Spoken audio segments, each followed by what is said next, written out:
But అంటే నీ other side of Bharani ఏదైతే ఉందో అది నువ్వు ఎక్స్ప్లెయిట్ చేసుకోలేదేమో అని నాకు, ఎందుకంటే నేను ఇన్నాళ్ళు నిన్ను చూసిన వాడిగా నువ్వు కమర్షియల్ సినిమాలు చేసావు, రాసావు, కమర్షియల్ ఆ డైరెక్టర్లతో విపరీతంగా మూవ్ అయ్యావు. రామ్ గోపాల్ వర్మ లాంటి ఒక నోటోరియస్ డైరెక్టర్తో సినిమాలు మూవ్ అయ్యావు. కానీ అసలు నీకు ఆ 50 ఏ రోజున పుట్టలేదు కదా. అంటే సాహిత్యం నిన్ను బాగా బహుశా అంటే చేసిందంట. ఇది మూస, ఇది ఆల్రెడీ ఎవరో చేశారు అంటే నేను అటువైపు వెళ్ళను. ఒకరు స్పృశించారంటే మనం నమస్తే.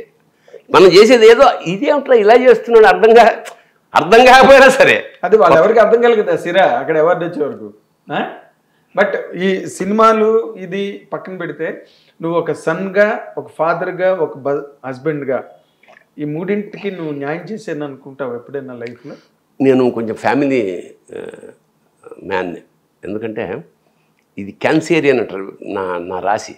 నాకు ఇంట్లో భోజనం ఎప్పుడు బతుకంతా హోటల్సే కంట. అందుకని అవకాశం ఉన్నప్పుడల్లా నేను ఇంట్లో ఉండడానికే ఎక్కువ ప్రయత్నిస్తాను. ఈ పిల్లలతోటి ఇప్పుడు మా మనవడు వచ్చాక మరీను అసలు అంత కాల్ షీట్లు అన్నీ రద్దు, అన్నీ వాడికి ఇచ్చేసాం. ఇక్కడ ఎప్పుడు షూటింగ్ మానేసినా నేను ఈ వాడితో ఆడుకోవడమే అంతేనా? అట్లా. ఓకే. సో బట్ సన్గా నువ్వు ఒక కొడుకుగా, ఆ కొడుకుగా అంటే మేము 7 అన్నదమ్ములు. లాస్ట్ 10-15 అంటే లాస్ట్ చివరి దశ అంతా మా అమ్మ, మా నాన్న, మా ఆవిడ వాళ్ళ అమ్మ నాన్న, అంటే మా మేనమామ, ఆవిడ అందరూ మా ఇంట్లోనే ఉండేవాళ్ళు. అవును, నాకు తెలుసు. సరే, అందరికీ నేను మా ఆవిడ ధర్మంగా చేయాల్సినవన్నీ చేసామని నేను అనుకుంటున్నాను. అవునా? ఎస్, అయ్యేది. ఎందుకంటే చిన్నప్పుడు నేను 10 రూపాయలు అప్పుడు మా నాన్న జేబుల్లోంచి కొట్టేస్తుండేవాడిని కదా. ఎప్పుడైనా వెళ్ళేటప్పుడు ఓ 1000 రూపాయలు మా నాన్న జేబులో పెడుతుంటే ఎందుకురా నాకంటే చిన్నప్పుడు కొట్టేసానే దానికి వడ్డీతో సహా నవ్వుతుండేవాడు అన్నమాట. But sweet thing really. చాలా మందికి అవకాశం చిక్కదు, చాలా మందికి. ఎందుకంటే బికాస్ నువ్వు ఎల్బి శ్రీరామ్ గారి నాటకాల పుస్తకంలో పద్మవ్యూహం మీద కామెడీ ఆఫ్ టెర్రర్ అని ఒకటి రాసి ఉంది. కామెడీ ఆఫ్ టెర్రర్ అని. అప్పుడు ఆ ఇంట్లో వాతావరణం అవన్నీ దానిలో రాసావు. ఆ వాతావరణం అలా నడుస్తున్నప్పుడు నీకెప్పుడు నీలోని ఒక స్పందన రాలేదా? మనం ఒక ఉద్యోగం చేద్దాం. అదే మనకు అంటే మై ఫస్ట్ నుంచి ఒక ఫెయిల్యూర్ క్యాండిడేట్గా చదువు అవ్వలేదు, స్పోర్ట్స్ అవ్వలేదు, వ్యసనాలు అబ్బాయి, ఎందుకు పనికిరామనే నేను దాదాపు నాకు నాటకాల్లో గురువు గారు రాళ్లపల్లి గారు పరిచయం అయ్యే వరకు నేను ఒక యూస్లెస్ క్యారెక్టర్ని నేను బలంగా నమ్మాను, స్ట్రాంగ్గా. మనం ఎగ్జిస్ట్ అలా అయ్యే ఎక్కడో అలా వెళ్ళిపోతాం అని. ఇలా ఇంత మలుపు తిరిగి ఇన్ని వస్తాయి, ఇంత ట్రావెల్. అసలు ఆ కామెడీ ఆఫ్ టెర్రర్ ఎవరైనా చదివితే అప్పుడు ఆ టెర్రర్ ఏంటన్నది అర్థం అవుద్ది. అసలు భరణి వెనకాతలు ఉన్న టెర్రర్ ఏంటన్నది. అయితే నువ్వు సన్గా ఓకే, 10 రూపాయలు తీసుకుని చోట 1000 రూపాయలు జేబులో పెట్టావు, అది ఓకే. బట్ హస్బెండ్గా నువ్వు ఒకవేళ నువ్వు నేను చెప్పుకోవాలి అంటే 50%. ఎందుకంటే ఈ బిజీ వల్ల చాలా సార్లు పెళ్లి రోజులు, పుట్టినరోజులు, ఉంటాయి కదా, వాళ్ళ ముచ్చట్లే ఉంటాయి కదా, అది నేను చాలాసార్లు మిస్ అయ్యాను. అందుకని ఇక మన వృత్తిగా ఇంపార్టెంట్. మా ఆవిడ పుట్టినరోజు అండి నేను పెడతానంటే అక్కడే ఉండండి అంటాడు కదా. దానికి అలాంటి వాటికి నేను చిన్న తమాషా ఒకటి చేస్తుండేవాడిని. నేను అక్కడి నుంచి వెళ్ళి ఇక్కడ లోకల్గా ఎవడన్నా మిత్రుడు ఉంటే ఒకసారి అలా సర్ప్రైజ్ చేశాను. నేను వెళ్ళిపోయాను. షీ వాజ్ డిప్రెస్డ్, పుట్టినరోజు. నేనేం చేశానంటే ఒక ఫోన్ చేసి ఒకరికి ఏర్పాటు చేశాను. ఒకటి పొద్దున్న 7 o'clock వచ్చి తలుపు, ఎవరండి, ఇగో ఈ డబ్బా మీకు ఇమ్మన్నారు ఇచ్చి, అదే టైంకి నేను అక్కడి నుంచి ఫోన్ చేశాను. ఆ డబ్బా ఓపెన్ చేసి చూడండి. చూస్తే అందులో వజ్రాల ముక్కు పుడకుంది. That is my gift to, అట్లా ఏదో కాంపెన్సేషన్. అయితే ఆవిడ అప్పటి నుంచి ఈయన పుట్టినరోజుకి ఇంకెక్కడ నుండి అది సో అట్లా కాంపెన్సేట్ చేయడానికి ప్రయత్నం చేసేవే తప్ప. బట్ అంటే నిజంగా అప్పుడు ఆ ప్రయాణం ఆపలేము. ఎందుకంటే మనకు మంచి అవకాశాలు వస్తున్నాయి, నో అనడానికి లేదు చేత. సో అది కొంచెం ఆవిడే చూసుకుంది. ఆ పిల్లల్ని వాళ్ళని అలా పెంచుకోవడం అంతా మనం ఎప్పుడైనా వచ్చి టాటా తప్ప ఈ జనరల్గా సినిమా ఇండస్ట్రీలో ఉండే ప్రతి వాళ్ళకి ఉండే కామన్. కాకపోతే ఎప్పుడైతే ఇక్కడ హైదరాబాద్ సెటిల్ అయిపోయామో, because I brought up here. So నాకు నాకు అన్నదమ్ములు, మా చాలా పెద్ద కుటుంబం కదా.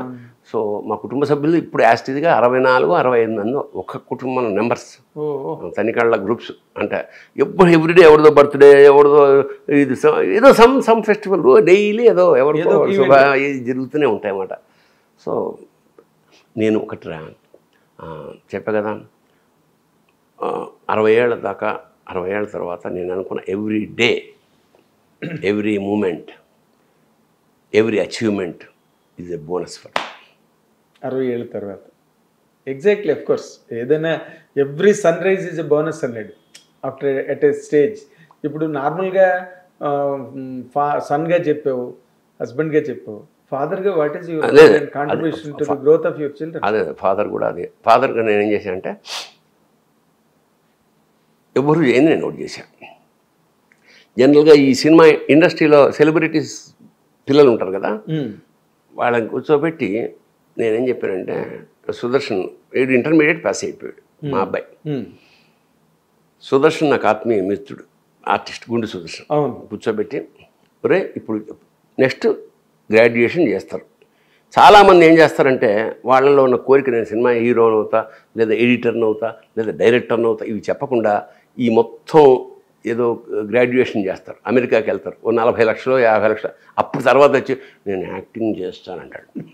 ఆ టైం బొక్క డబ్బులు అంచేత నీకు దండం పెడతాను, నువ్వు ఇప్పుడే చెప్పు, నువ్వు డైరెక్టర్ అవుతావా, త్రివిక్రమ్ దగ్గర పెడతా, ఎడిటర్ అవుతావా, ఇంకో మార్తాండ్ కే వెంకటేష్ గారి దగ్గర పెడతా, నువ్వు ఇంకోటి అవుతావా, నటుడు అవుతావా, ఇంకోటి దగ్గర రాఘవేంద్రరావు గారు అప్పచెప్పి, ఏమన్నావు నువ్వు, నేను సైంటిస్ట్ని అవుతా అన్నాడు.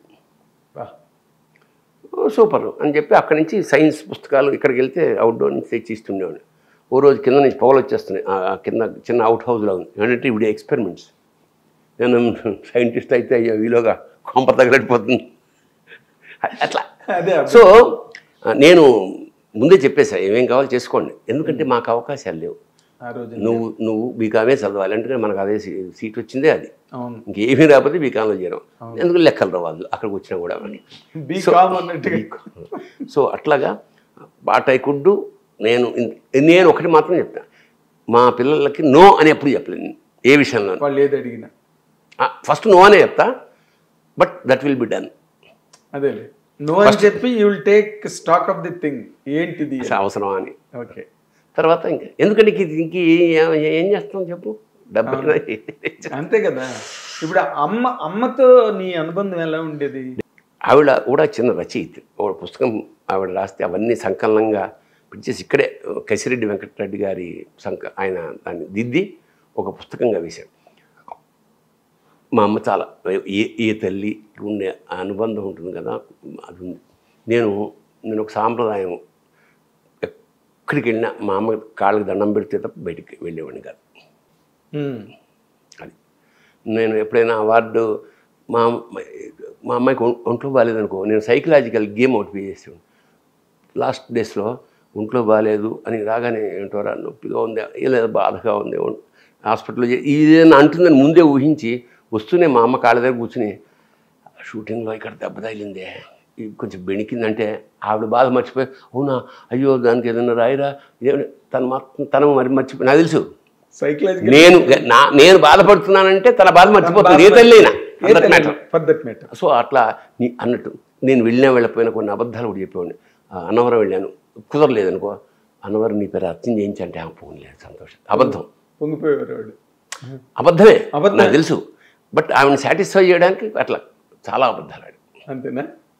మంచి అబద్ధాలు, ఆమెను ఆనందపరచడానికి ఏమన్నా. అంటే ఇందులో ఇంకో పాయింట్ ఉంది, నువ్వు ప్రాడిగల్ సన్ ఇంట్లో, ఏది మన సీతాపల్ మండి కామెడీ ఆఫ్టర్ రోజుల్లో ఏదో ప్రాడిగల్ సన్. తల్లి ఎక్కువ బాధపడుతుంది, తండ్రి ఎంత బాధపడతాడో బయటకు కనిపించడు కానీ, బట్ తర్వాత నువ్వు సక్సెస్ అవుతూ డబ్బులు సంపాదనలో పడి ఒక స్టార్ స్టేటస్ వచ్చి, what was her reaction?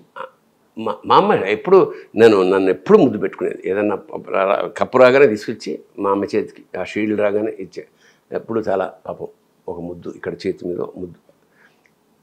Ultimate సక్సెస్గా నేనేం ఫీల్ అవుతా అంటే నాటకాలు రాస్తున్నందుకు వేస్తున్నందుకు ఇంట్లోంచి గెంటించాను నాన్న. ఆ తర్వాత నాటకాలు సక్సెస్ అయ్యాన్ని షీల్డ్లు అవన్నీ సంపాదించాక నేను ఇంటికి వచ్చేటప్పటికి చెన్నై నుంచి ఒక చెక్క కొట్టి ఈ షీల్డ్లన్నీ ఒక చోట పెట్టి తుడుస్తుండేవాడు. ఓ ఏ నాటకం అది కూడా కాదు.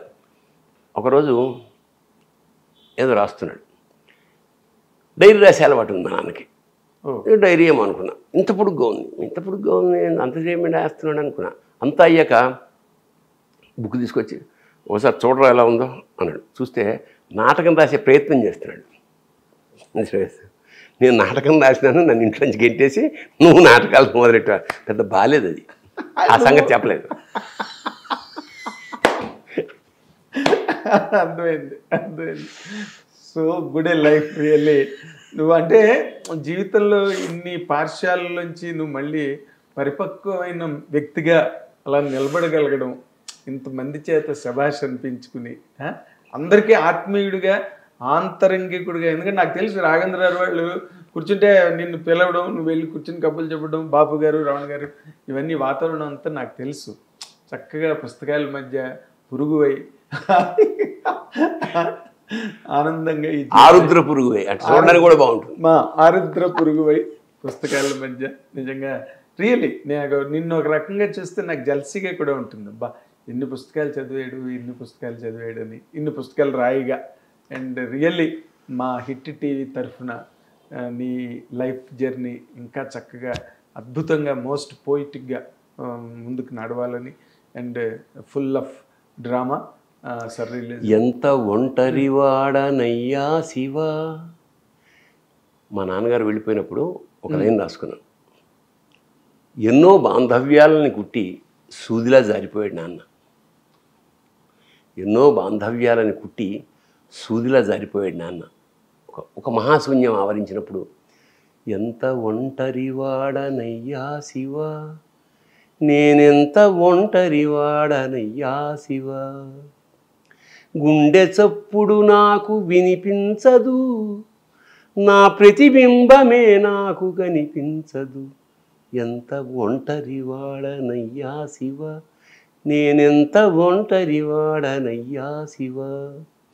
నీడగూడా నాకు తోడు రాదు, నీడగూడా నాకు తోడు రాదు, నాన్న వాడెవడి జాడలేదు. ఎంత ఒంటరివాడనయ్యా శివ, నేనెంత ఒంటరివాడనయ్యా శివ. కళ్ళ నీళ్ళే స్ఫటిక లింగాలయా, కళ్ళ నీళ్ళే స్ఫటిక లింగాలయ, గుండెలో బెంగను మింగాలయ్య. ఎంత ఒంటరివాడనయ్యా శివ, నేనెంత ఒంటరివాడనయ్యా శివ. వెతికితే నువ్వు కనిపించావయ్యా, వెతికితే నువ్వు కనిపించావయ్యా, నువ్వు నేనొక్కటనిపించావయ్యా. ఎంత బాగుందో, ఎంత బాగుందో. నువ్వు ముందు మన ఇంటర్వ్యూ ప్రారంభంలోనే పద్యం కానీ పాట కానీ పాడరా అన్నావు. నీకు నచ్చిన శివుడి మీదే పాడతా. చంద్రశేఖర గుణానుకీర్తనం నీలకంఠ పదసేవనం సంభవంతు మమ జన్మ జన్మని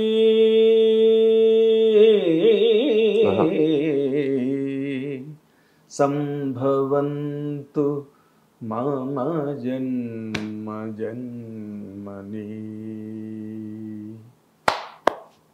ఇది మా సాహచర్యం, దాదాపు 40 ఏళ్ళ సాహచర్యం.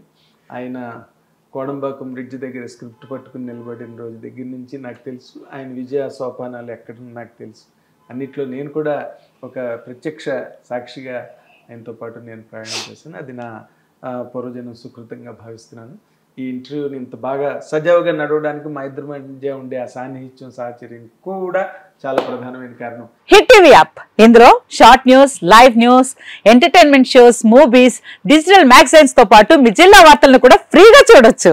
ఇంకెందుకు ఆలస్యం, వెంటనే హిట్ టీవీ యాప్ ని డౌన్లోడ్ చేసుకుని ఫ్రీగా ఎంటర్టైన్మెంట్ పొందండి. Hit TV app, hit TV app, please download hit TV app. Hit TV app ని ఫ్రీగా డౌన్లోడ్ చేసుకొని ఎంజాయ్ చేయండి. మీకు నచ్చిన ఎంటర్టైన్మెంట్ కోసం హిట్ టీవీ యాప్ ని ఫ్రీగా డౌన్లోడ్ చేసుకుని ఎంజాయ్ చేయండి. హిట్ టీవీ యాప్ని డౌన్లోడ్ చేసుకుని ఆస్వాదించండి, ఆశీర్వదించండి. ఇంతమంది సెలబ్రిటీలు హిట్ టీవీ యాప్ ని డౌన్లోడ్ చేసుకోండి అని చెప్తున్నారంటే ఎంత మంచి యాప్ ఆలోచించండి. అమెరికా అమెరికా అమెరికా అమెరికాలో చదవాలనుకునే వాళ్ళకి విశ్వసనీయమైన పేరు మన శౌర్య కన్సల్టెన్సీ. UK లో 1 year masters, UK లో 1 year masters, 2 years work permit up to 5 years visa. Contact Saurya Consultancy. Contact 89851 89851.